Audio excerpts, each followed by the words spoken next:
This man used to bathe his paralyzed wife every day. But today, as soon as he turned on the water, his leg suddenly slipped. His head hit the sink, and he fainted. The wife got scared because the tap was still running. But she couldn't even move. If the water kept filling up like this, she would drown. The water began to increase slowly. The woman tried to move her right leg because she still had a little feeling in it. She wanted to open the drain valve below.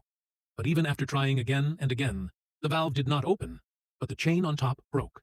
Now she was completely disappointed. The water was constantly increasing and was about to reach her face and nose. To stay alive, she put pressure on her left hand and tried to reach the handle of the shower. Gradually, she turned the faucet switch, which made the water flow lighter, but the water was still increasing. There was no place to breathe.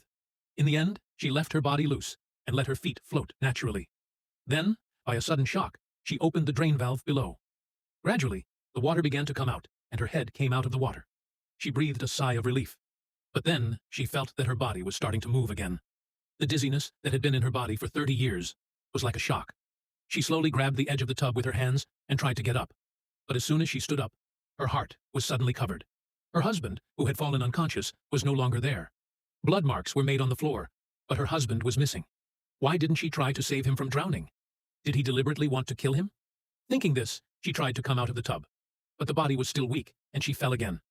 Somehow, she reached the bed and picked up the phone so that she could call the police.